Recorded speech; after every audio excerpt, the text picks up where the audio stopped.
Praise the Lord. Greetings to you in the name of Lord and Savior Jesus Christ. We'll start with a prayer.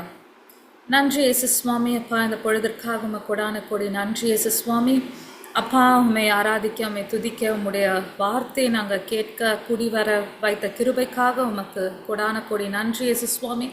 இங்கே வந்திருக்கிற ஒவ்வொருவரையும் சுவாமி அப்பா, நீர் உம்முடைய அன்பின் கருத்தினால் அணைத்து கொள்ளும்படியாக ஜெபிக்கிறோம். அவர்களுடைய தேவைகள் எல்லாம் நீர் சந்திக்கும்படியாகவும் அவர்களோட நீர் பேசும்படியாகவும் இயேசுவே அப்பா உம்முடைய கரத்தில் ஒப்பு கொடுத்து ஜெபிக்கிறோம். இந்த ஆராதனை பொழுது உம்முடைய கரத்தில் ஒப்பு கொடுத்து ஜெபிக்கிறேன் இயேசு கிறிஸ்துவின் நாமத்தினாலே. ஆமென் ஆமென். Praise the Lord. உங்களுக்கு I want to share with you just a small share about a person. எல்லாருக்கும் பைபிளில் இந்த மனுஷனை பற்றி தெரியும், ஜக்கேயஸ். நம்ம லூக் 19:1-10 வாசிச்சோன்னா ஜக்கேயஸ் பற்றி ரொம்ப அழகாக சொல்லியிருக்காங்க. என்னென்னா, he is a chief tax collector and he is called a sinner. He is a selfish man and a rich person. But see, he had a desire in his heart to see Jesus, to know who he was. அவருக்கு அவரை பற்றி கேள்விப்பட்டதுனால அவருக்கு அந்த ஆசை வந்துச்சா. So what he is doing, he is getting on. அவர் ஒரு மரத்து மேலே ஏறி நின்று பார்க்குறாரு. ஏன்னா அவரோட by stature he is a very short person. அதனால அவர் என்ன பண்ணுறாரு, மரத்து மேலே ஏறி நின்று உட்காந்து பார்க்குறாராம். ஆனால் பாருங்க, what Jesus does, he looks up to Zacchaeus and says, Zacchaeus கீழே இறங்கி வா, நான் உன் வீட்டுக்கு வரணும். ஹல்லேலூயா. God wants to come into your house today, into your hearts today. உங்க சிச்சுவேஷன்ஸ்குள்ளார வரணும்னு ஆண்டவர் விருப்பப்படுறாரு. Amen. When Jesus comes into our hearts, you know what happens?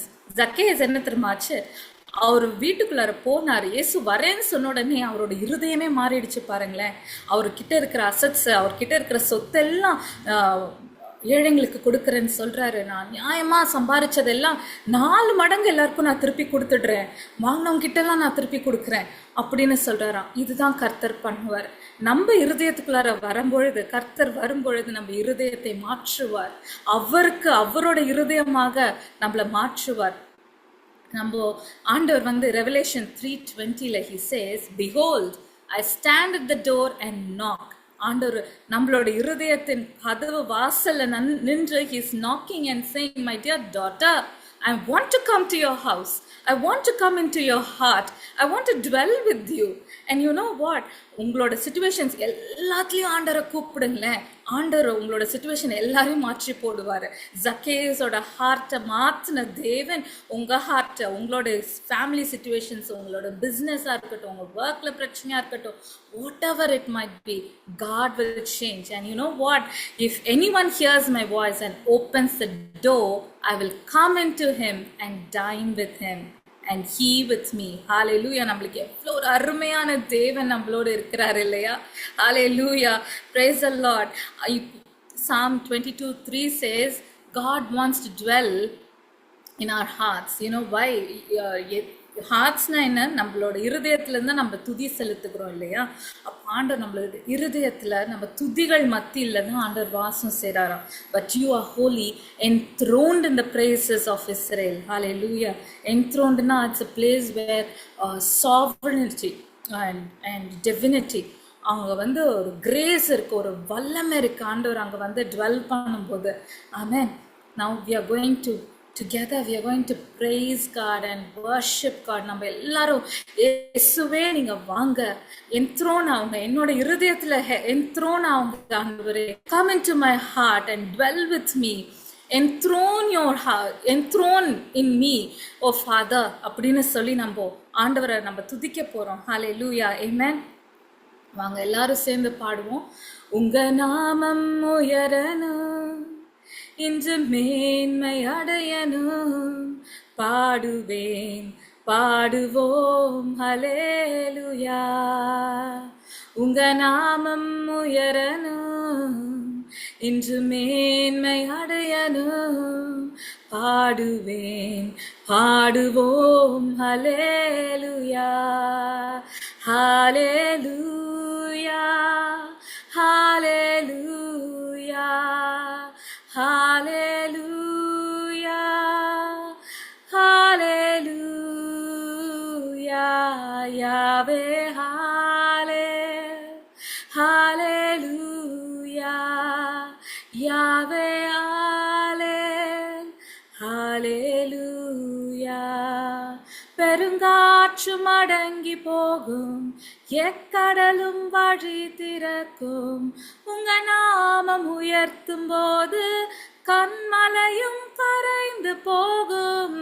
பெருங்காற்றும் அடங்கி போகும், எக்கடலும் வழி திறக்கும். உங்க நாமம் உயர்த்தும் போது கண்மலையும் கரைந்து போகும். இயேசுவே உம் நாமமே உயரணும். ஹல்லேலூயா. இயேசுவே உம் நாமமே பெருகணும். ஹல்லேலூயா. எல்லாரும் சேர்ந்து ஆண்டவரோட நாமத்தை உயர்த்துவோமா? உங்க நாமம் உயரணும், இன்று மேன்மை அடையணும். பாடுவேன் பாடுவோம் ஹல்லேலூயா. ஹல்லேலூயா ஹல்லேலூயா ஹல்லேலூயா ஹalleluya. யாவே ஹalleluya. ஹalleluya. யாவே ஹalleluya. சிங்கத்தின் கெபியிலும் தீச்சூளை நடுவிலும் உங்க நாமம் உயர்த்தும் போது சேதங்கள் அணுகிடாது. சிங்கத்தின் கெபியிலும் தீச்சூளை நடுவிலும் உங்க நாமம் உயர்த்தும் போது சேதங்கள் அணுகிடாது. இயேசுவே உம் நாமமே உயரணும். ஹல்லேலூயா. இயேசுவே உம் நாமமே பெருகணும். ஹல்லேலூயா. உங்க நாமம் உயரணும். இயேசுவே நீங்கள் இன்று மேன்மை அடையணும். பாடுவேன் பாடுவோம் ஹல்லேலூயா. ஹல்லேலூயா ஹல்லேலூயா ஹல்லேலூயா ஹல்லேலூயா. யாவே ஹalleluya. யாவே ஹalleluya. சிறைச்சாலை அடைப்பதில்லை, சங்கிலிகள் நிரந்தரமில்லை. உங்க நாமம் உயர்த்தும் போது அஸ்திபாரம் நிலைப்பதில்லை.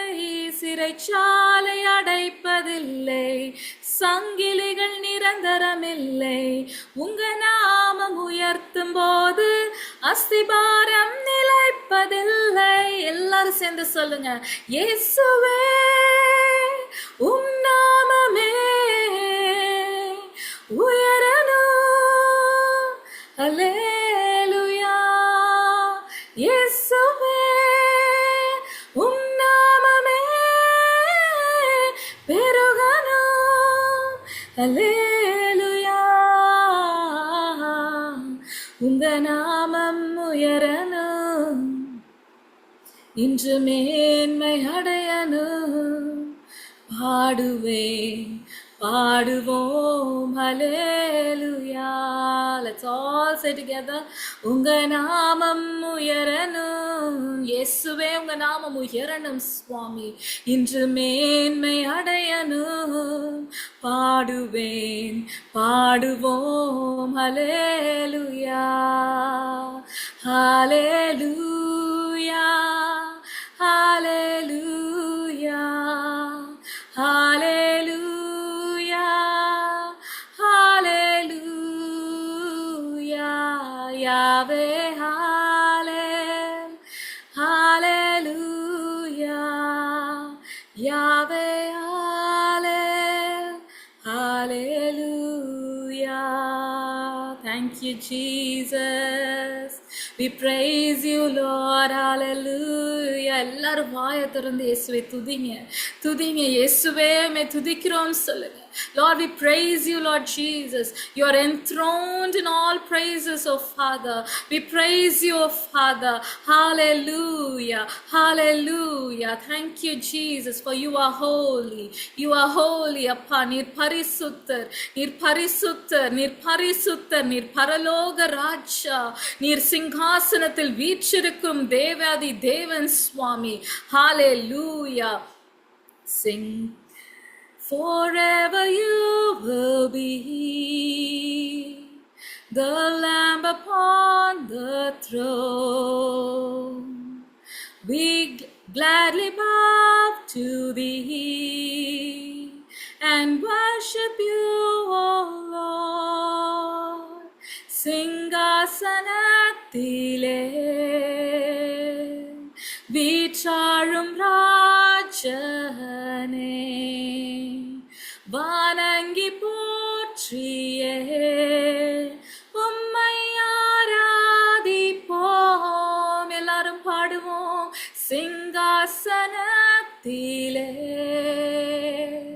வீற்றாழும் ராஜனே, வணங்கி போற்றியே உம்மை ஆராதிப்போம். Forever you will be the Lamb upon the throne. I gladly bow to thee and worship you, O Lord. சிங்காசனத்திலே சிங்காசனத்திலே வீற்றாழும் ராஜனே, வீற்றாழும் ராஜனே, வணங்கி போற்றியே வணங்கி போற்றியே உம்மை ஆராதிப்போம். Amen. Hallelujah. Praise you, Lord. உமக்கு சிங்காசனம் அமைத்திட. எல்லாரும் பாடுங்க. இயேசுவே உங்களுக்கு நாங்க சிங்காசனம் அமைத்திட பாடுகிறோம், துதிக்கிறோம் சொல்லுங்க. Hallelujah. Thank you, Jesus, for your presence, O Master. சிங்காசனத்திலே வீற்றாழும் ராஜனே, வணங்கி போற்றியே உம்மை ஆராதிப்போம். Hallelujah. உமக்கு சிங்காசனம் அமைத்திட உம்மை துதிக்கின்றோம் இயேசுவே. பரிசுத்த அலங்காரத்துடனே உம்மை தொழுகின்றோம் இயேசுவே. உமக்கு சிங்காசனம் அமைத்திட உம்மை துதிக்கிறோம் இயேசுவே. பரிசுத்த அலங்காரத்துடனே உம்மை தொழுகின்றோம் இயேசுவே. எங்கள் மத்தியில் உலாவிடும் எங்களோடென்றும் வாசம் செய்யும். Yes, Lord. எங்கள் மத்தியில் உலாவிடும் எங்களோடென்றும் வாசம் செய்யும். ஆம் சுவாமி, எங்களோடு வாசம் செய்யுங்க, எங்க குடும்பத்தோடு வாசம் செய்யுங்க, எங்க சூழ்நிலையில வாசம் செய்யுங்க. ஆண்டவரே, we welcome you, Lord. Be enthroned in our praises. Hallelujah. எங்கள் மத்தியில் உலாவிடும். கேளுங்க, இயேசுவே என் மத்தியில உலாவிடுங்க, எங்க மத்தியில உலாவிடுங்கன்னு கேளுங்க. He is coming into your house. He is coming into your life. He wants to come and dwell with you. Amen. He wants to come and dwell with you, my dear sisters. He was so loving God. He is such a loving God. He wants to embrace you and say, my dear daughter, don't worry, I'm with you. You're not alone. You're not alone, my dear daughter. Hallelujah. எங்கள் மத்தியில் உலாவிடும், எங்களோடென்றும் வாசம் செய்யும். இதோ மனிதர்கள் மத்தியில் வாசம் செய்பவரே, எங்கள் நடுவிலே வாசித்திட விரும்பிடும் தெய்வம் நீரே. இதோ மனிதர்கள் மத்தியில் வாசம் செய்பவரே, எங்கள் நடுவிலே வாசித்திட விரும்பிடும் தெய்வம் நீரே. உமக்கு சிங்காசனம் அமைத்திட உம்மை துதிக்கின்றோம் இயேசுவே. பரிசுத்த அலங்காரத்துடனே உம்மை தொழுகின்றோம் இயேசுவே. எங்கள் மத்தியில் உலாவிடும், எங்களோடென்றும் வாசம் செய்யும். ஒரு விசை சொல்லுங்க, இயேசுவே எங்கள் மத்தியில் உலாவிடும், எங்களோடென்றும் வாசம் செய்யும். Thank you Jesus for your glorious presence. அப்பா, நீங்க எங்களோட வாசம் செய்ய விரும்புகிறதற்காக நன்றி. இப்பொழுதும் இங்கே ஜாயின் பண்ணியிருக்கிற ஒவ்வொரு இருதயத்திலையும் வீட்டிலையும் ஆண்டவரே, அவங்க சூழ்நிலைகள்லையும் ஆண்டவரே அப்பா, எல்லா நிலைமைகளிலும் ராஜா நீர் வாசமா இருக்க வேண்டிக் கொண்டபடியே நீர் வாசமா இருக்கிறதற்காக உமக்கு நன்றி. Thank you Lord Jesus. We give you all the glory, praises and honor. In Jesus mighty name we pray. Amen. கர்த்தராகிய இயேசு கிறிஸ்துவின் நாமத்தில் இந்த ஹோலி கிராஸ் பிரேயர் ஃபெலோஷிப்ல கலந்து கொண்டிருக்கிற ஒவ்வொருவருக்கும் என் அன்பின் வாழ்த்துக்களை தெரிவித்துக் கொள்கிறேன். இன்று நம்ம வாழ்கிற ஒரு காலகட்டம் எப்படி அப்படின்னா, எல்லாமே அதிவிரைவுல நடக்கிற மாதிரி ஒரு ஃபாஸ்ட் பேஸ்டு வேர்ல்டுல தான் நம்ம வாழ்ந்துட்டு இருக்கிறோம். ஃபார் எக்ஸாம்பிள், ஒரு ஃபுட்டு வந்து ஆசைப்படுறோம் அப்படின்னா அதுக்கு வந்து நம்ம ஆயத்தமாகி அந்த ஹோட்டலுக்கு போய் தான் நம்ம சாப்பிடணும்லாம் இல்லை. வீட்டில் இருந்துக்கிட்டே ஜஸ்ட் ஒரு கிளிக் பண்ணாவே போதும், ஆர்டரையும் போட்டுடலாம், ஆர்டர் வந்து டெலிவரும் ஆயிரும் வித்தின் ஃபியூ செகண்ட்ஸ் ஆர் மினிட்ஸ்குள்ள. ஒரு ட்ராவல் பண்ணணும் அப்படின்னா போய் நம்ம ரயில்வே ஸ்டேஷன்ல போய் கியூல நின்று டிக்கெட்டை புக் பண்ணி அதுக்கப்புறம் ட்ராவல் பண்ணணும் அப்படின்றது இல்லை. வீட்டில் உட்காந்துட்டு ஜஸ்ட் ஒரு கிளிக் பண்ணாவே போதும், ரிசர்வேஷன்ஸ் எல்லாம் பண்ணிடுறோம். ஸோ ஒரு உலகத்தில் எங்கேயோ நடக்கிற செய்தியை கூட வெரி ஃபியூ மினிட்ஸில் நம்ம வீட்டில் இருந்த இடத்துலையே வந்து ஃபாஸ்ட்டாக நம்ம தெரிஞ்சுக்கிறோம். ஸோ எல்லாமே வெரி ஃபாஸ்ட் ஃபுட்டு, எல்லாமே இன்ஸ்டண்ட்டாக நடக்கிற காலத்தில் நம்ம வாழ்ந்துட்டு இருக்கிறனால ஏதாவது ஒரு காரியத்துக்காக நம்ம ஆண்டவர்கிட்ட வந்து விண்ணப்பத்தை ஏறெடுக்கிறோம், இந்த காரியம் நடக்கணும் அப்படின்னு சொல்லிட்டு ப்ரேயர் பண்றோம்னா, அது நம்ம நினைக்கிற நம்மளோட டைம்ல நடக்கல அப்படின்னா சோர்ந்து போயிடும். இல்ல ஆண்டவர் நமக்கு ஒரு திட்டத்தை, ஒரு செயல்பாட்டை நான் அதை செய்வேன்னு சொல்லிட்டு ஒரு திட்டமோ ஒரு கனவோ ஒரு தரிசனமோ கொடுத்தாரு அப்படின்னா அது உடனே நிறைவேறணும் அப்படின்னு சொல்லிட்டு நம்ம நினைக்கிறோம். அது நிறைவேறல அப்படின்னா அந்த காத்திருக்கிறதல் அப்படின்றது வந்து ரொம்ப ஹார்டானது அப்படின்னு ஆயிடுச்சு நம்ம வாழ்ந்து கொண்டிருக்கிற இந்த காலகட்டத்துல. அதுலயும் காத்திருக்கிறப்ப காத்திருக்கிறதே கடினம். அதுல காத்திருக்கிற பீரியட்ல வந்து ஒரு பிரச்சனைகளோ குழப்பங்களோ போராட்டங்களோ வர்றப்ப இன்னும் நம்மள என்ன பண்ணிருது, சோர்ந்து போக வச்சிருது. நம்மளோட விசுவாசத்தை தளர்ந்து போக வச்சிருது. கடவுள் இருக்கிறாரா, என்ன பார்த்துட்டு தான் இருக்கிறாரா, அவர் ஏன் இன்னும் என் வாழ்க்கையில இந்த காரியத்தை இன்னும் செய்யாம தாமதிக்கிறாரு, எப்ப இது நடக்கும் அப்படின்னு சொல்லிட்டு இன்னும் சோர்ந்து போய் நம்ம கடவுளையே குறை சொல்ற அளவுக்கு பல நேரங்கள்ல தள்ளப்படுறோம். ஆனா வேதத்துல தேவன் திட்டம் ஒரு மனிதனுக்கு கொடுத்தால் அது ஒரு சரியான நேரத்துல, அவருடைய நேரத்துல, நம்மளோட கிளாக்கும் தேவனுடைய காலகட்டமும் ஒத்து போகவே போகாது. அவருடைய காலகட்டம்ன்றது அது வேற.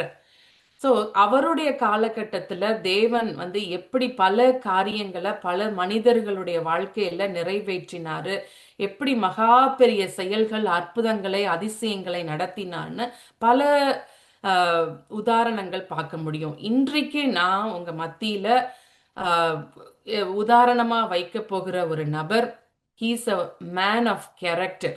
ஒரு பர்பஸ் ட்ரிவன் பண்ண ஒரு மனிதரை தான் உங்க முன்னாடி எக்ஸாம்பிளா நான் வைக்க போறேன்.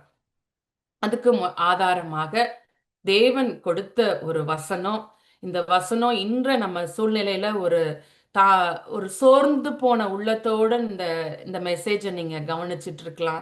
ஆனா ஆண்டவர் கொடுக்கிற ஒரு தீர்க்க தரிசனமான ஒரு வசனம் உங்களுக்கு என்னவென்றால், குறித்த காலத்துக்கு தரிசனம் இன்னும் வைக்கப்பட்டிருக்கிறது, முடிவிலே அது விளங்கும், அது பொய் சொல்லாது, அது தாமதித்தாலும் அதற்கு காத்திரு, அது நிச்சயமாய் வரும், அது தாமதிப்பதில்லை. ஆம்பிளிஃபைடு வெர்ஷன்ல இருக்கிறது, for the vision is yet for the appointed future time, it hurries toward the goal of fulfillment, it will not fail, even though it delays, wait patiently for it, because it will certainly come, it will not delay. So தாமதித்தாலும் அதற்கு காத்திரு, அது நிச்சயமாய் வரும், முடிவிலே அது விளங்கும், குறித்த காலத்துக்கு தரிசனம் இன்னும் வைக்கப்பட்டிருக்கிறது.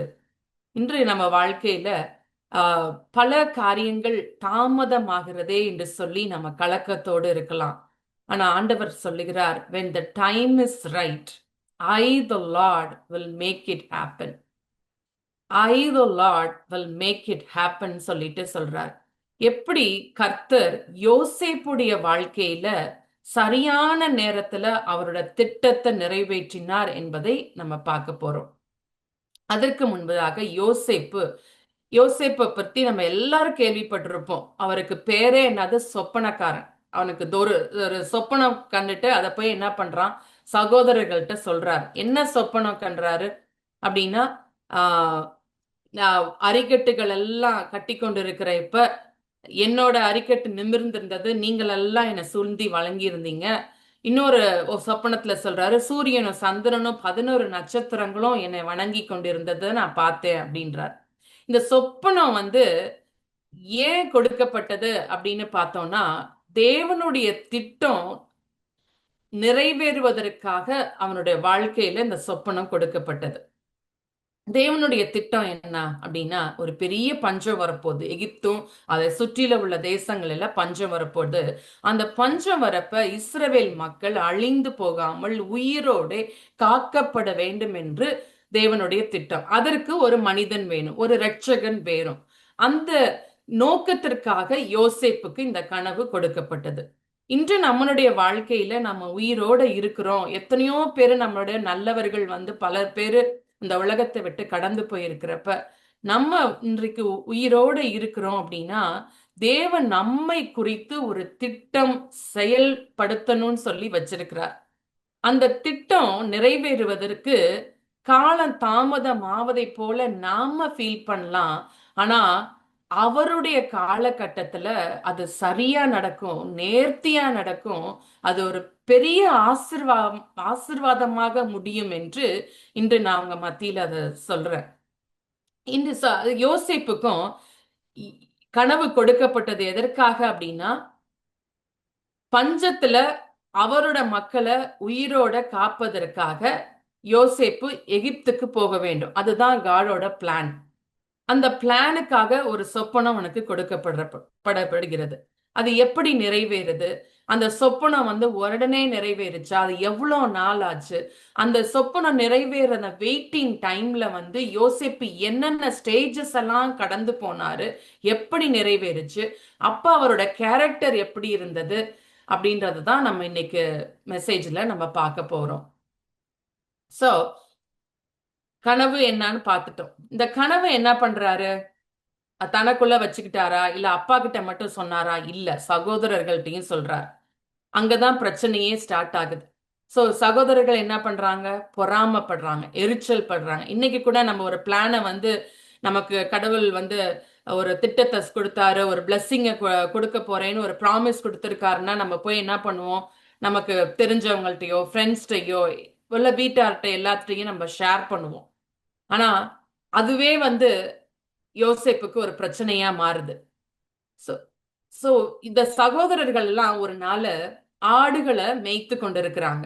அப்ப யோசேப்போட தகப்பன் யாக்கோப்பு யோசேப்பை பார்த்து சொல்றாரு, நான் உன்னைய வந்து உன் சகோதரர்கள்ட்ட அனுப்ப போறேன், அவங்க எல்லாம் ஆடு மேய்ச்சிட்டு இருக்கிறாங்க, நீ போய் ஆடுகள் எல்லாம் எப்படி இருக்கு, சோ உங்க சகோதரர்கள் எல்லாம் எப்படி இருக்காங்க, நீ போய் பார்த்துட்டு வா, நான் உன்னை அனுப்ப போறேன்றார். அப்ப யாக்கோப்பு சொல்றப்ப யோசேப்பு வந்து ஓகே நான் உடனே போறேன் அப்படின்றார்.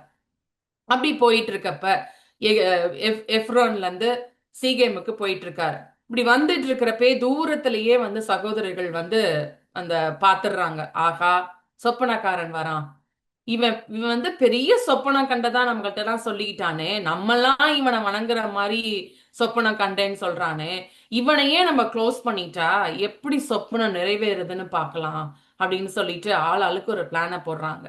ஃபர்ஸ்ட் இவனை ஆளையே க்ளோஸ் பண்ணிடலாம் அப்படின்ட்டு தான் திட்டம். ஆனா திடீர்னு இந்த ரூபன் இருக்காருல்ல, அவர் என்ன சொல்றாரு, ஏன் நம்ம போய் ஒரு வீணா ஒரு சகோதரனை வந்து ஆஹ் ரத்த பலியை ஏன் நம்ம மேல ஏத்துக்கணும், இவனை ஒரு குழியில போட்டுடலாம், அவன் ஆடையெல்லாம் உறிஞ்சு விட்டுட்டு குழியில போட்டுடலாம் அப்படின்றார். அதுக்கப்புறம் இன்னொரு ஒரு யோசனை யூதா கொடுக்கிறாரு. என்ன கொடுக்கிறாரு, எதுக்கு போய் இவனை போய் குழியில போடுறதுனால நமக்கு என்ன லாபம், அதுக்கு போய் இந்த வழியில வந்துட்டு இருக்காங்கல்ல, எகிப்துக்கு போயிட்டு இருக்காங்கல்ல, அவங்க வியாபாரி கிட்ட வந்து வித்துட்டோம்னா நமக்கு ஒரு காசும் கிடைக்கும், இவனையும் அப்படியே அனுப்பிச்சு வச்சிடலாம்ல ஒரு அடிமையா அப்படின்னு சொல்லிட்டு பிளான் பண்றாங்க. இந்த இடத்துல பார்த்தோம் அப்படின்னா ஆண்டவருடைய திட்டம் என்ன, எகிப்துக்கு போகணும், எகிப்துல ஒரு ரட்சகன் இருக்கணும் அப்படின்றதுதான். எப்படி அழகா யோசேப்ப கொல்லணும்னு அவங்க சகோதரர்கள் பிளான் பண்றாங்க, ஆனா அந்த கொலை திட்டத்தை ஆண்டவர் எவ்வளவு அழகா மாத்தி போடுறாரு பாருங்களேன். அதாவது மனுஷங்க நமக்கு நெகட்டிவா வந்து சதி திட்டங்கள் பண்ணாலும் அந்த நெகட்டிவ் மோட்டிவ்ஸையுமே ஆண்டவர் வந்து அவருடைய திட்டத்தை ஃபுல்ஃபில் பண்ணுவதற்கு யூஸ் பண்றத இந்த இடத்துல நம்ம உதாரணமா பார்க்கலாம். சோ க்ளோஸ் பண்ணணும்னு நினைச்சாங்க, குழியில போடணும்னு நினைச்சாங்க, அது எல்லாத்தையும் மாத்திட்டு கரெக்டா அடிமையா வித்து எகிப்துக்கு அனுப்பிச்சிடுறாங்க. சோ கர்த்தர் நியமித்த தேசத்துக்கு போயிட்டான். கானான் தேசத்துல இருந்து எகிப்துக்கு போகணுன்றது பிளான், எகிப்துக்கு போயிட்டான். எகிப்துலயும் யாருகிட்ட போய் அடிமையா இவனை விக்கிறாங்க அப்படின்னா அதுலயும் ஆண்டவரோட பர்பஸ் ஃபுல்ஃபில் ஆகுறத பாக்குறீங்களேன். பார்வோனுடைய அதிகாரியான போத்திபார் அப்படின்ற ஒரு ஒரு ஒரு அதிகாரி கிட்ட போய் விக்கிறாங்க. சோ கர்த்தர் வந்து ஒவ்வொரு ஸ்டெப்பையும் எப்படி ஆர்டர் பண்றாரு. சங்கீத புத்தகத்துல 37 23 the steps of a righteous man are ordered by the Lord அப்படின்னு இருக்கு.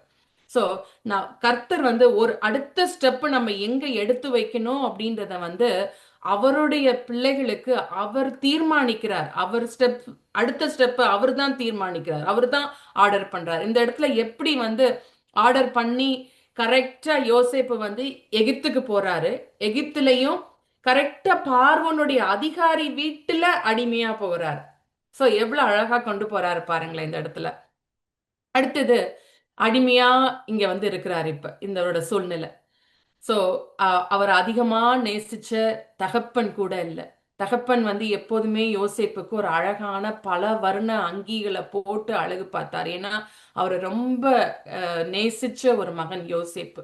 ஆனா தன்னை நேசிச்ச தகப்பன் கூட இல்ல, ஒரு ஆடை இல்ல, உணவு இல்லை, எதுவுமே இல்லாம ஒரு அடிமையா, சொந்த சொந்த ஜனங்கள் இல்லை, சகோதரர்கள் இல்லை, சகோதரர்களால புறக்கணிக்கப்பட்டு பொறாமையினால குழியில தள்ளப்பட்டு அடிமையாக விற்கப்பட்ட ஒரு சூழ்நிலையில யோசேப்பு இருக்கார்.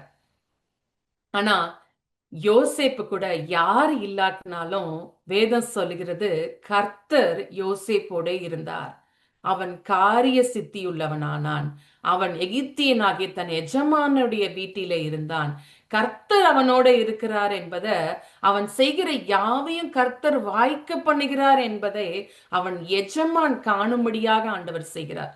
ஆம் பிரியமானவர்களே, இன்று நம்ம வாழ்க்கையில நம்ம நல்லா இருந்தப்ப கூட இருந்தவங்கெல்லாம் நம்ம கஷ்டப்படுறப்ப யாரும் இல்லையே, நான் தனிமையில இருக்கிறேனே, எனக்கு உதவி செய்யுங்கவர் யாரும் இல்லையே அப்படின்னு சொல்லிட்டு நம்ம பல நேரங்களில நம்ம சோர்ந்து போயிருக்கலாம். ஆனா இந்த இடத்துல யாரு கூட இல்லாட்டினாலும் யோசேப்பு கூட கர்த்தர் இருந்தாருங்க.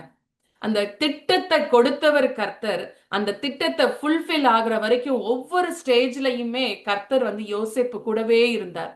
கர்த்தர் யோசேப்பு கூட இருந்தனால அந்த டிவைன் ஃபேவர் கிடைச்சிச்சு. கர்த்தர் கண்களில தயவு கிடைச்சிச்சு. அதனால அவனுக்கு எஜமானுடைய கண்களில தயவு கிடைச்சிச்சு. இன்னைக்கு யாரு நம்மள உயர்த்தணும், யாரு நம்மள மேன்மைப்படுத்தணும் அப்படின்னு சொல்லிட்டு நம்ம மனுஷங்களை டிபெண்ட் பண்ணி இருக்கணும்னு அவசியமே இல்லை.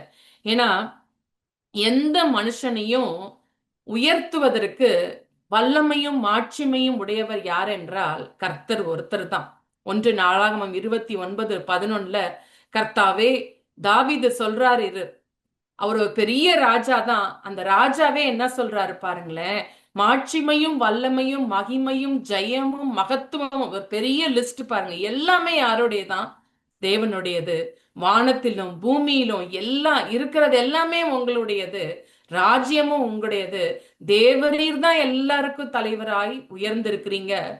ஐஸ்வர்யமும் கனமும் வரணும்னா நான் போய் பிரயாசப்பட்டு ஒரு குறுக்கு வழியில போய் போய் நான் முயற்சித்து என்னுடைய முயற்சியினால வரப்போறதுன்றது கிடையவே கிடையாது. அதற்காக முயற்சியே பண்ணக்கூடாதுன்றத நான் சொல்ல வரல. ஆனா மனுஷனோட முயற்சி எல்லாமே விருதாதான். கர்த்தர் அனுக்கிரகம் பண்ணாட்டினா நமக்கு எதுவுமே கிடைக்காது. ஏன்னா அவர் தான் எல்லாருக்கும் தலை. அவர் உயர்த்தணும்னு நினைச்சாருன்னா, அவர் நமக்கு ஐஸ்வர்யத்தையும் கனத்தையும் ஆட்சிமையும் மகத்துவத்தையும் கொடுக்கணும்னு நினைச்சாருன்னா, அவர் நம்ம கூட இருந்தா நமக்கு எல்லாமே நடக்கும். சோ ஐஸ்வர்யமும் கனமும் உம்மாலே வருகிறது. இந்த யோசேப்பு அடிமையா விற்கப்பட்ட போது அவனுக்கு எதுவுமே இல்லை. ஒரு வெறுமையான நிலையில, தனிமையான நிலையில விற்கப்பட்டான். ஆனா அவனுக்கு எப்படி ஒரு மேன்மை வருகிறது. அவன் எஜமானுடைய கண்களில தயவு கிடைச்சு எஜமான் என்ன பண்றாரு, அந்த வீட்டுக்கு அதிகாரியாக, அந்த வீட்டுல உள்ள மத்த சர்வெண்ட்டுக்கு எல்லாத்துக்கும் இவர் தான் ஹெட் அப்படின்ற மாதிரி மாத்துறாரு. அப்ப உம்முடைய கரத்திலே சத்துவமும் வல்லமையும் உண்டு. எவரையும் மேன்மைப்படுத்தவும் பலப்படுத்தவும் அவருடைய கரத்தினால் ஆகும். அவர் நினைச்சாருன்னா போதும், அவர் நம்ம கூட இருந்தாருன்னா போதும், எல்லாமே நடக்கும் அப்படின்றத இன்று யோசேப்பின் வாழ்க்கையின் மூலமா ஆண்டவர் நமக்கு உறுதிப்படுத்துகிறார். அப்ப போத்திபாரோட வீட்டுல ஒரு பெரிய விசாரணைக்காரனா மாறி விடுறார். இந்த நேரத்துல யோசேப்பு இல்ல நம்ம அந்த சூழ்நிலையில இருந்தோம்னா என்ன நினைப்போம்? ஆகா, என்னுடைய கனவு இதுதான் போல இருக்கு. கர்த்தர் கொடுத்த கனவு அழகா நிறைவேறுச்சு. நான் ஒரு ஒரு அடிமையா விற்கப்பட்டேன். ஆனா இன்னைக்கு ஒரு பெரிய சூப்பர்வைசர் லெவல்ல நான் இருக்கிறேன். எனக்கு கீழே தான் எல்லாரும், அத்தனை சர்வன்ட்ஸ் இருக்கிற மாதிரி எஜமான் என் கையில எல்லாத்தையும் ஹேண்ட் ஓவர் பண்ணிட்டாரு. ஆகா, எப்படி ஒரு ஆண்டவர் என்னை உயர்த்திட்டாருங்க பாரு அப்படின்னு நம்ம நினைச்சு யோசிப்பு நினைக்கலாம். இல்ல நம்ம அந்த சூழ்நிலையில இருந்தாலும் நம்மளும் அதே தான் நினைச்சிருக்கலாம். ஆனா ஏசாயா 55 அதிகாரம் 8, 9 வசனங்கள் சொல்றது, என் நினைவுகள் உங்கள் நினைவுகள் அல்ல, உங்கள் வழிகள் என் வழிகளும் அல்ல என்று சொல்றார். நம்ம வழியும் கர்த்தருடைய வழியும் என்னைக்குமே ஒரே மாதிரி கிடையாது. அவருடைய வழி தனி வழி. அவருடைய வழி நம்ம வழிகளை பார்க்கிலும், நம்ம ஒரு நினைக்கிற இப்படிதான் நினைக்கணும், இந்த டைம்ல நினைக்கணும், இந்த நபரை கொண்டு இந்த காரியம் நடக்கும் அப்படின்னு சொல்லி நம்ம ஒரு எய்ம் பண்ணிட்டு இருக்கலாம், ஒரு ஒரு ஃபோக்கஸ்டா இருக்கலாம், ஜெபம் பண்ணிட்டு இருக்கலாம். இந்த இந்த நபர் ஒரு நல்ல ஐஸ்வர்யவான், இவங்க கிட்ட நம்ம போனோம்னா இந்த காரியம் நடக்கும், இவங்க மூலியமா தான் நடக்கும் அப்படின்னு சொல்லிக்கிட நம்ம பல நேரத்துல நம்ம ஒரு திட்டத்தோட ஒரு தீர்மானத்தோட நம்ம வெயிட் பண்ணிட்டு இருந்திருப்போம். ஆனா ஆண்டவரோட நினைவுகளும் நம்மளோட நினைவுகளும் ஒத்ததல்ல. நம்மளுடைய வழிகளை காட்டிலும் அவருடைய வழிகள் எப்போதுமே உயர்ந்தது. அது எவ்வளவு உயர்ந்ததுன்னா பூமிக்கும் வானத்துக்கும் எவ்வளவு உயரம் நமக்கு தெரியாதுல்ல. அது போல நம்ம வழிகளை காட்டிலும் அவருடைய வழிகளும் அவருடைய நினைவுகளும் உயர்ந்திருக்கிறது. நான் உங்களை குறித்து நினைத்திருக்கிற நினைவுகள் தீமைக்கானவைகள் அல்ல, அவைகள் சமாதானத்துக்கு ஏதுவானவைகளே என்று சொல்லி வேதத்துல படிக்கிறோம். சோ அவர் நம்மளை குறித்து நினைத்திருக்கிற நினைவுகள் எப்பொழுதுமே உயர்ந்தவைகள். நம்ம நினைக்கிறது ஒண்ணு நினைக்கலாம். நம்ம ஒரு காலகட்டத்துல இதுதான் அப்படின்னு, இதுதான் ஆசீர்வாதம் போலக்கு, இதுதான் ஆண்டவர் கொடுத்த திட்டம் நிறைவேறிச்சு அப்படின்னு நம்ம நினைக்கலாம். ஆனா அப்படி இல்ல. யோசேப்புக்கு என்ன நடக்குது? திரும்ப ஒரு சிறை வாழ்க்கை. இந்த சிறை வாழ்க்கை தானா சூஸ் பண்ணதில்லை. அந்த போத்திபாருடைய மனைவி அவன் மேல ஆசைப்பட்டு ஒரு தவறான செயலை செய்வதற்காக அவரை ஃபோர்ஸ் பண்றான். அப்ப யோசேப்பு வந்து அதை விட்டுட்டு ஓடுறப்ப ஆஹ் யோசேப் அந்த போத்திபாரோட மனைவி தவறான குற்றச்சாட்டை யோசேப்பின் மேல போடுறதுனால யோசேப்பு சிறையில அடைக்கப்பட்டான். இந்த சிறை ஆஹ் வாசம் கூட கர்த்தரால தான் அனுமதிக்கப்பட்டது. நம்ம நினைக்கலாம் ஒரு பிரச்சனையில இருந்து குழியில இருந்து அடிமையாகி அடிமையில இருந்து திரும்ப சிறைவாசமா அப்படின்னு நம்ம நினைக்கலாம். ஆனா இந்த பிரிசன்ல இருந்த டைம் தான் அவனுக்கு வந்து ஒரு பெரிய லான்ச்சிங் பேடு மாதிரி மாறினதை நம்ம பார்க்கலாம். ஸோ இந்த பிரிசன்ல போடுறாங்க. பிரிசன்ல போடுறப்ப அங்க உண்மையாவே குற்றம் செய்து எகிப்தின் ராஜாவாகிய பார்வோனால 2 பேரு அந்த ஜெயிலுக்கு வராங்க. பானபாத்திரக்காரனும் சுயம்பாகியும். அந்த இடத்துலயும் பாருங்களேன், ஒரு யோசேப்பு சிறையில போடப்படுறான். திரும்ப சிறையில போடப்பட்டப்பையும் அங்கேயும் அந்த சிறைச்சாலை அதிகாரியுடைய கண்களில தயவு கிடைத்து அங்க சிறையில உள்ள எல்லாருக்குமே அவன் இன்சார்ஜா மாறுறான், அதிகாரியா மாறுறான். சோ கர்த்தர் மட்டும் நம்ம கூட இருந்துகிட்டே இருந்தாருன்னா போதும், தயவு, நம்ம உயர்வு, ஐஸ்வர்யம், கனம் எல்லாமே நம்ம ஃபாலோ பண்ணிக்கிட்டே வரும். நம்ம போய் ஐஸ்வர்யத்து பின்னாடி போகணும்னு அவசியம் இல்லை. நம்ம கர்த்தரை ஃபாலோ பண்ணா போதும், கர்த்தர் நம்ம கூட இருந்தா போதும், மற்றது எல்லாம் நமக்கு பின்னாடி வந்துகிட்டே இருக்கும். முதலாவது தேவனுடைய ராஜ்யத்தையும் நீதியையும் தேடும் பொழுது இவைகள் எல்லாம், இந்த மற்ற ஆசீர்வாதங்கள் எல்லாம் நமக்கு பின்னாடியே வந்து சேரும் அப்படின்றத இந்த இடத்துல பார்க்கலாம். சோ பானபாத்திரக்காரனும் சியம்பாகிக்கும் ஒரு கனவு வருது. அந்த கனவை வந்து கண்டுட்டு அவங்க ரொம்ப சோகமா இருக்கிறப்ப யோசேப்பு கேட்கிறாரு, ஏன் உங்க முகங்கள்லாம் வாடி போயிருக்கு, என்ன பண்ணுதீங்க அப்படின்றப்ப அவங்க 2 பேரும் தங்களோட கனவை ஷேர் பண்றாங்க. அவங்க கனவுக்கு வந்து யோசேப்பு அர்த்தம் சொல்றாரு. அர்த்தம் சொல்றப்ப ஒரு யோசேப்பு எப்படி அர்த்தம் சொன்னாரோ அதே மாதிரியே 2 பேரோட வாழ்க்கையிலுமே வந்து நடந்தது. பானபாத்திரக்காரனுடைய வாழ்க்கையிலையும் சியம்பாகியோட வாழ்க்கையிலையும் நடந்தது.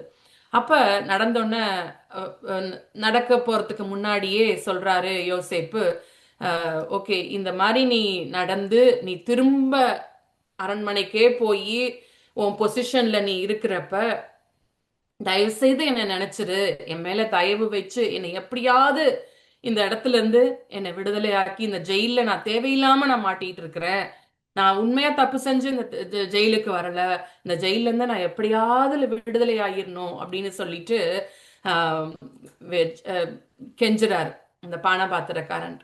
ஆனா இந்த பானபாத்திரக்காரன் வந்து அதே மாதிரியே நடந்தது. திரும்ப பார்வோனுடைய அரண்மனையில அதே பொசிஷன்ல திரும்ப அந்த உயரப்படுறாரு பானபாத்திரக்காரன். ஆனா யோசேப்புவன் நினைச்சாரா அப்படின்னா நினைக்கல. எவ்வளவு நாள் மறந்தாரு அப்படின்னு பார்த்தோம்னா 2 வருஷத்துக்கு மறந்துட்டார். நம்ம நினைக்கலாம் ஒரு நல்ல ஒரு காரியம் வந்து நடக்கணும் அப்படின்றப்ப 2 வருஷங்கள் மறக்கப்பட்ட சூழ்நிலையில யோசேப்பு இருக்கிறார். இன்னைக்கு நம்மள கூட நினைக்கலாம், மறக்கப்பட்ட சூழ்நிலையில நான் இருக்கிறேனே, மனிதர்கள் மறந்து விட்டார்களே, இந்த கனவு எங்க போய் விட்டது என்று சொல்லி நம்ம கலங்கி கொண்டிருக்கலாம்.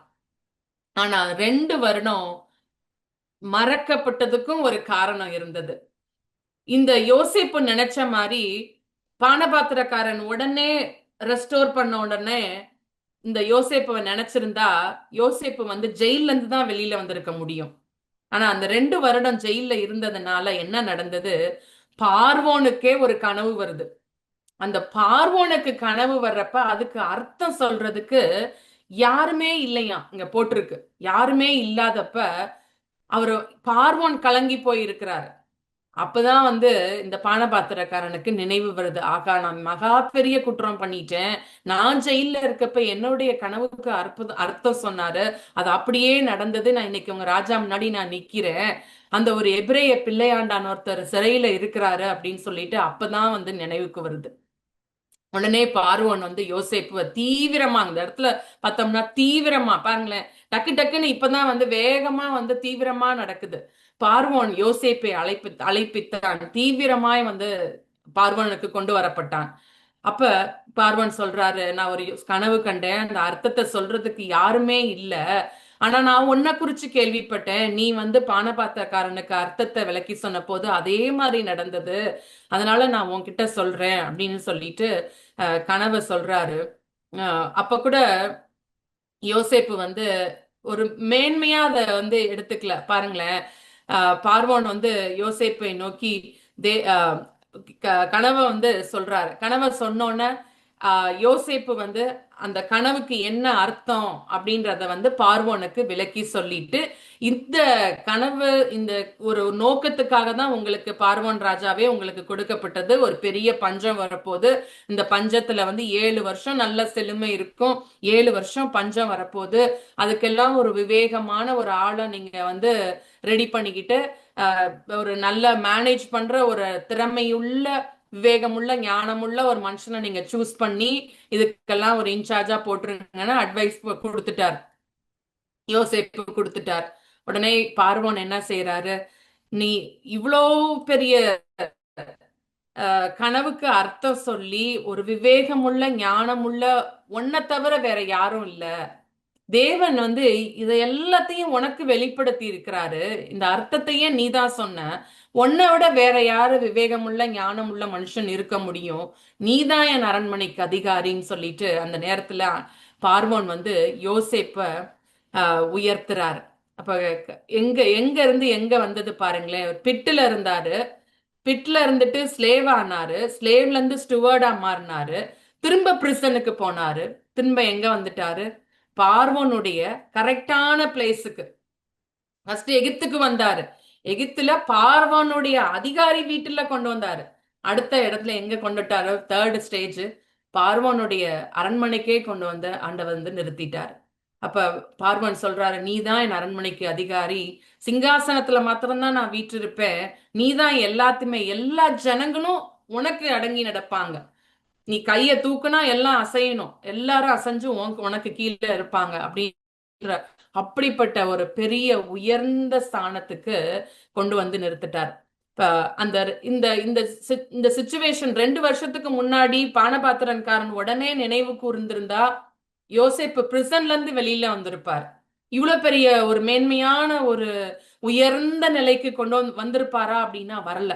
சோ அந்த 2 வருஷம் வெயிட் பண்ணதுலயும் ஒரு அர்த்தம் இருக்கு, பர்பஸா தான் ஆண்டவர் வந்து அந்த வெயிட் பண்ண வச்சிருக்கிறாரு. இன்னொரு 2 வருஷம் எக்ஸ்டெண்ட் பண்ணியிருக்கார். நம்மளுடைய வாழ்க்கையிலயும் நம்ம கூட இன்னும் ஏன் இன்னும் ஏன் அப்படின்னு நம்ம கொஸ்டின் பண்ணலாம். ஆனா யோசேப்புவை நினைச்சு கொள்ளலாம், மனிதர்கள் மறந்து போனது போல இருக்கலாம், மனிதர்கள் நமக்கு தீங்கு செய்யலாம், கேடு செய்யலாம், ஆனால் நம்முடைய ஆண்டவர், நம்மை நினைத்திருக்கிற ஆண்டவர், நம் கூட இருக்கிறேன் என்று வாக்கு கொடுத்த ஆண்டவரை நம்ம பிடித்து கொண்டால் நமக்கு உயர்ந்த ஸ்தானத்துல நம்மள ஆண்டவர் வந்து நிறுத்துவாரு அப்படின்றத பார்க்கலாம். அடுத்தது இந்த யோசேப்பு நம்ம சொன்ன அந்த வெயிட்டிங் பீரியட் வந்து வெயிட்டிங் பீரியடு கஷ்டமானது. அந்த வெயிட்டிங் பீரியட்லயும் யோசேப்புக்கு வந்து எவ்வளோ பிரச்சனைக்குள்ள மாறி மாறி மாறி போனான். அதுல யோசேப்புடைய குணாதிசயங்கள் எப்படி இருந்ததுன்னு கொஞ்சம் சில பாயிண்ட்ஸை மட்டும் நான் உங்க முன்னாடி வைக்க விரும்புறேன். அவனுக்கு ஃபர்ஸ்ட் இன்டெகிரிட்டி இருந்தது, ஒரு உத்தமமான இறுதியும் அவனுக்கு இருந்தது.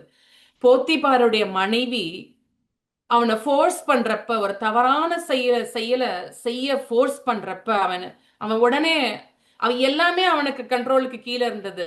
அவனை எஜமான் பார்க்கல. ஆனாலும் அந்த டைம்ல அவன் நினைச்சிருந்தா அந்த தப்பை பண்ணியிருந்திருக்கலாம். ஆனா அவன் என்ன சொல்றான் பாருங்களேன், நான் இத்தனை பெரிய பொல்லாங்குக்கு உடன்பட்டு தேவனுக்கு விரோதமாய் பாவம் செய்வது எப்படி என்றான். அப்ப தேவனுக்கு விரோதமாய் பாவம் செய்வது எப்படின்னு சொல்லி அந்த அந்த பொல்லாப்பான இடத்தை விட்டு தீவிரமா ஓடி, நான் ட்ரெஸ்ஸா கூட எடுத்துக்கோ அப்படின்னு சொல்லிட்டு அந்த இடத்தை விட்டு ஓடி போகிறான். யாரு பார்த்தாலும் பார்க்காவிட்டாலும் உண்மையும் உத்தமமாய் இருக்கிறத, இந்த தன்னை கஷ்டமான சூழ்நிலை தான், அவனே இடுக்கமான சூழ்நிலையில சிறை கைதியா அவர் அடிமையா இருந்துட்டு இருக்கிறான். அந்த நேரத்துல அவனுக்கு தெரிஞ்சிருந்தா போத்திபாரோட மனைவி கூட ஒத்து போயிருந்திருக்கலாம். அதனால குறுக்கு வழியில கூட அவனுக்கு இன்னும் ஒரு சந்தோஷமா இருந்திருக்கலாம் மாதிரி சுச்சுவேஷன்ஸ் வந்திருக்கலாம்.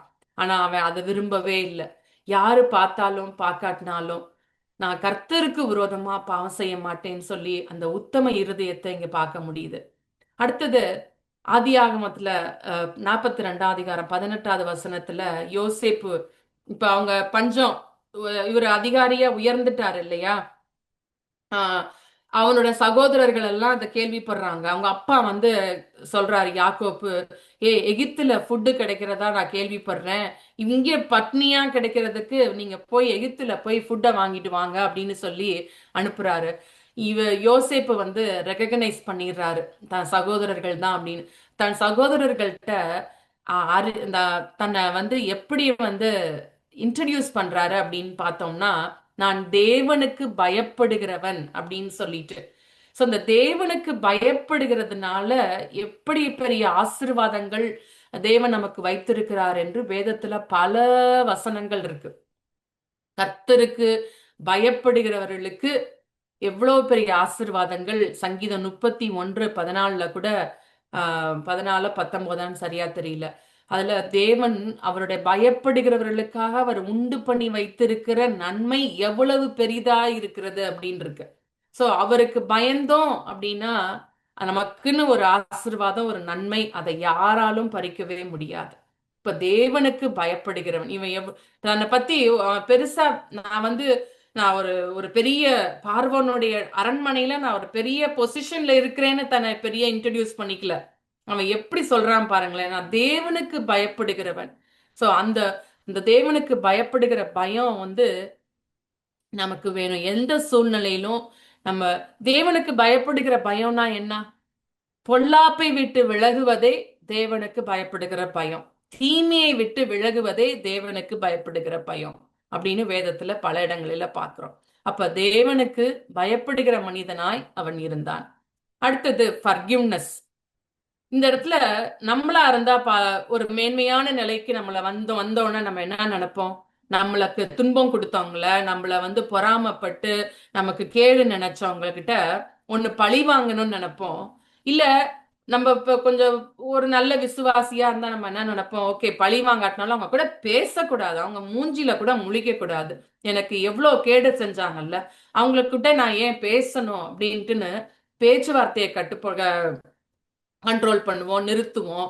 ஆனா இங்க அவனோட யோசேப்போட ஃபர்கிவ்னஸ பாக்குறோம் பாருங்களேன்.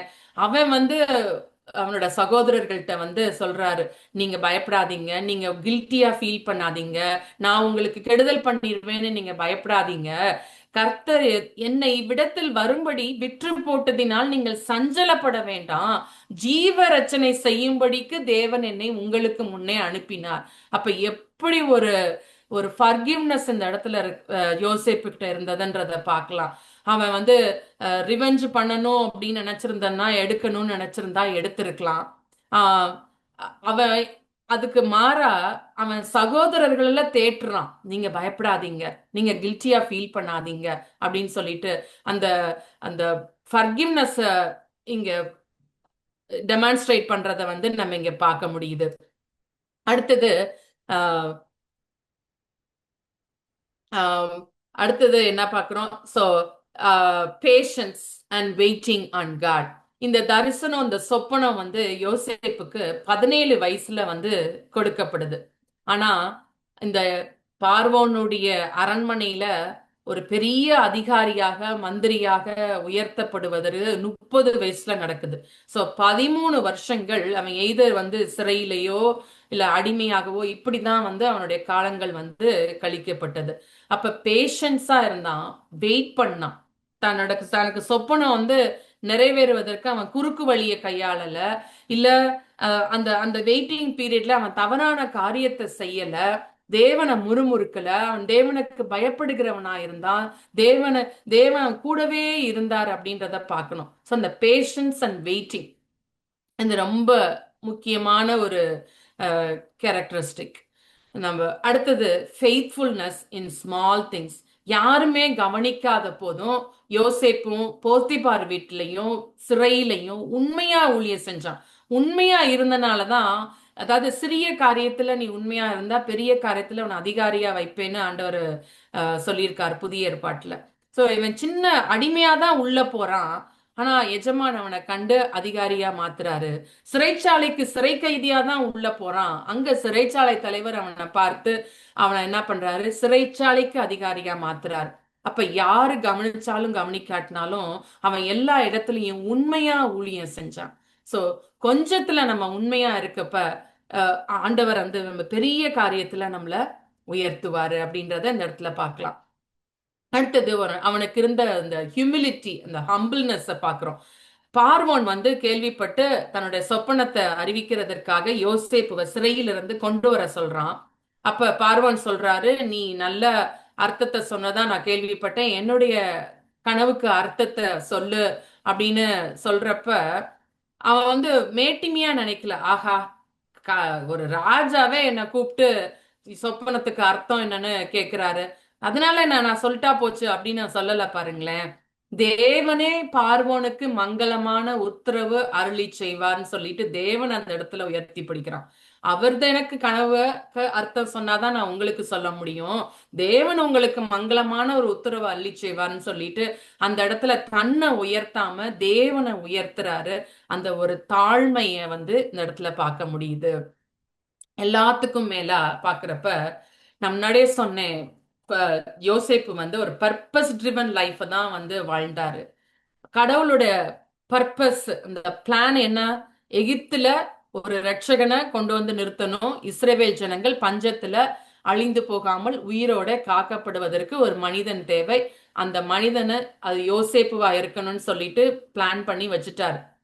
அந்த பிளான, காடோட பிளான, பர்பஸ அவன் புரிந்து கொண்டான். பாருங்களேன், கடைசியா சொல்றப்ப ஆதியாகமம் 45வது அதிகாரம் 7வது வசனத்துல அவன் சகோதரர்களுக்கு முன்னாடி சொல்றப்ப, நீங்க கவலைப்படாதீங்க, நீங்க பயப்படாதீங்க, நீங்க குற்றவாளியா ஃபீல் பண்ணாதீங்க, பூமியிலே உங்கள் வம்சம் ஒழியாமல் இருக்கிறதற்காக, உங்களை ஆதரிக்கிறதற்காக, பெரிய ரட்சிப்பினால் உங்களை உயிரோட காப்பதற்காக தேவன் என்னை உங்களுக்கு முன்னே அனுப்பினார், அதனால் நீங்கள் அல்ல.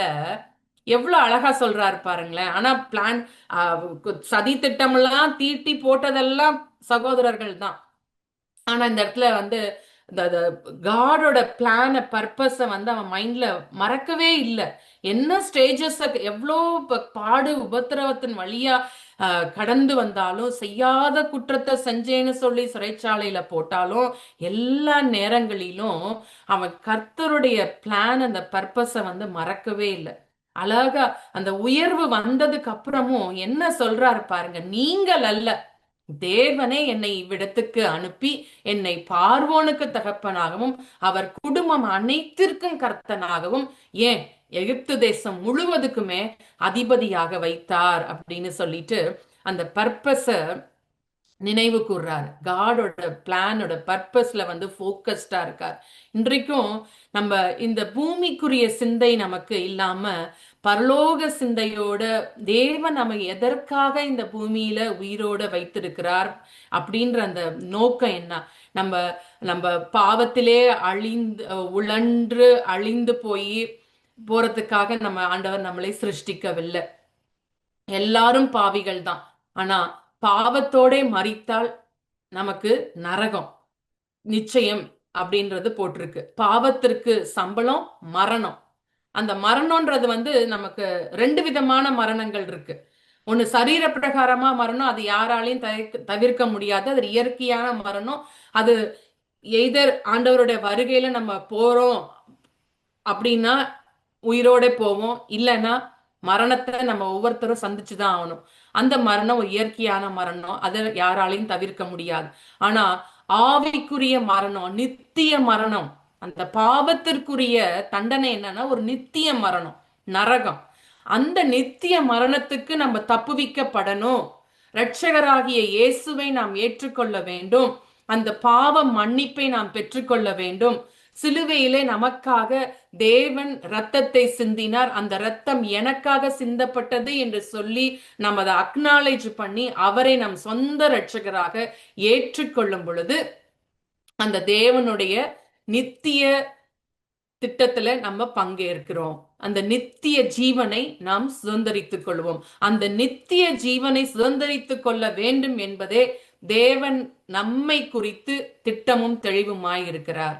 அந்த திட்டத்திற்கு என்னென்ன பிரச்சனைகள் வந்தாலும் அதெல்லாம் நம்ம உதறி தள்ளிவிட்டு, தேவனுடைய திட்டம் என்ன? நித்திய ஜீவனை நான் சுதந்திரித்துக் கொண்டிருக்கிறேனா, அதற்கு நான் இந்த உலகத்திலேயே கொடுக்கப்பட்ட இந்த டெம்பரரியான ஒரு லைஃப்ல அந்த தேவ திட்டத்தை நான் நிறைவேற்றுவதற்கு நான் பிடிக்கப்பட்டேனா அப்படின்றத மட்டும் நம்ம ஃபோக்கஸ்டா இருப்போம். ஸோ இன்னைக்கு காடோட டைமிங் எப்போதுமே நம்ம டைமிங்கோட ஒத்து போகாட்டினாலும் அவர் சரியான நேரத்துல எதையுமே ஏற்ற காலத்துல நடத்துற தெய்வம்.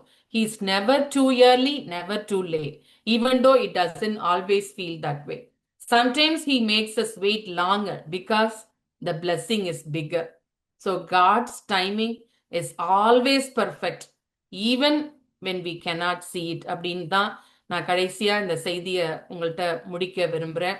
So trust in God's perfect timing. எல்லாத்துக்குமே ஒரு குறித்த காலம் இருக்கிறது. தேவனுடைய திட்டங்கள் சரியான நேரத்துல நிறைவேறும். காத்திருக்க வேண்டியது நம்மளுடைய வேலை. தரிசனம் தாமதிப்பது போல இருந்தாலும், நம்ம வேண்டிக் கொள்வது தாமதிப்பதை போல இருந்தாலும் நம்பிக்கையோடு காத்திருப்போம். ஏன்னா வாக்கு கொடுத்தவர், அவர் வாக்கு மாறாதவர். அவர் பொய் சொல்வதற்கோ மனம் மாறுவதற்கோ அவர் மனிதன் அல்ல.